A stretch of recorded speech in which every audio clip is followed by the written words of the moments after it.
Give you my whole heart and all my devotion.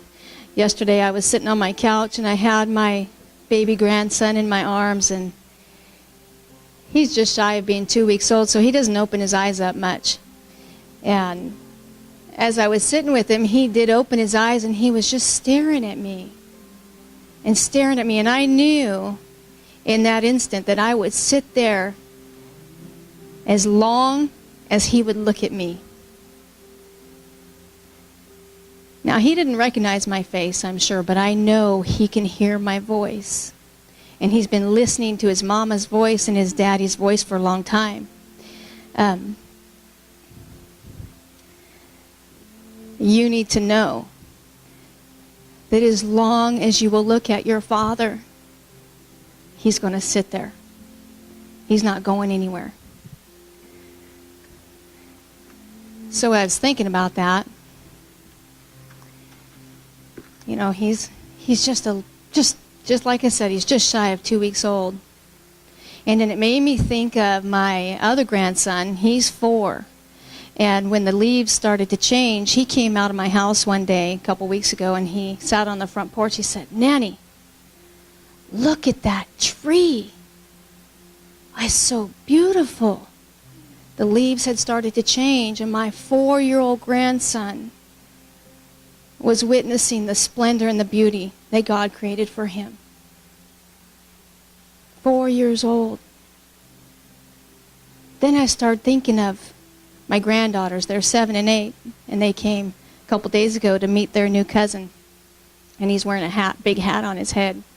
And they just were looking at him, and when I took that hat off and they saw his head, you should have seen their eyes just light up. And they were just so amazed at how tiny his head is. I mean, they caught their breath, both of them at the same time. You guys getting where I'm going with this?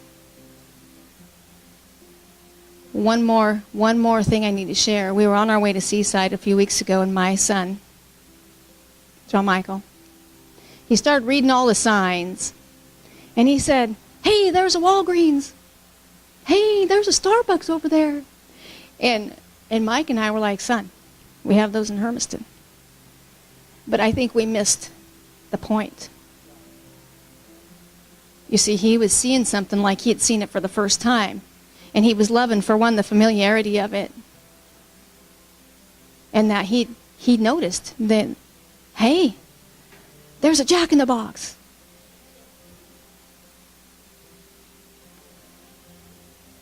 I wonder if we take the time to look at things through the eyes that God wants us to see them through. You know, that little infant baby that he's just looking at me. He's listening to everything I say, but he's just looking at me.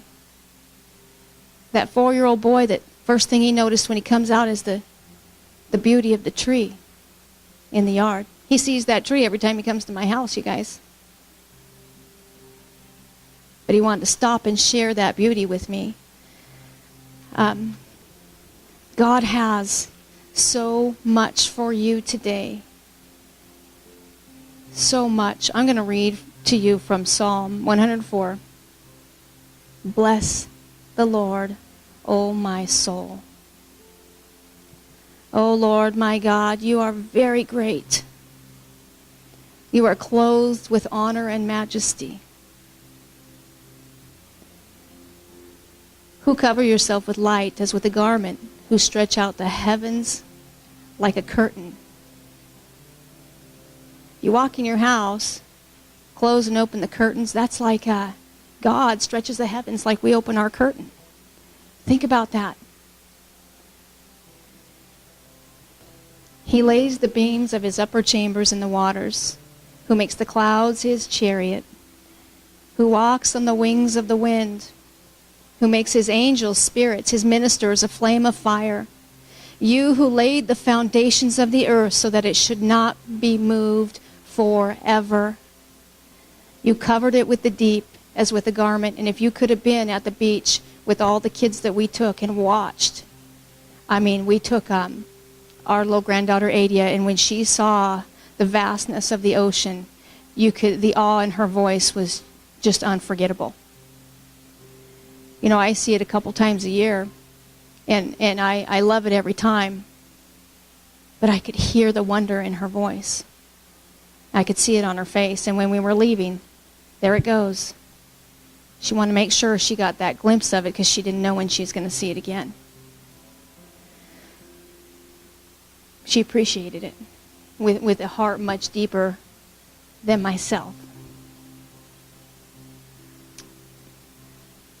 The waters stood above the mountains at your rebuke they fled. At the voice of your thunder they hastened away. They went up over the mountains. They went down into the valleys. God told these waters where to go, and they went. Imagine that. To the place where you founded for them, you have set a boundary that they may not pass over, that they may not return to cover the earth. I'm going to skip over because there's just so much here.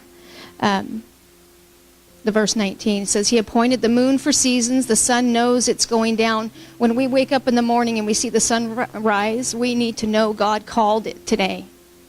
Didn't just happen. It doesn't just happen, you guys. He calls it every day. You make darkness and its night, in which all the beasts of the forest creep about. The young lions roar after their prey and seek their food from God. When the sun rises, they gather together and they lie down in their dens. Man goes out to do his work and to his labor until the evening. O Lord, how manifold are your works.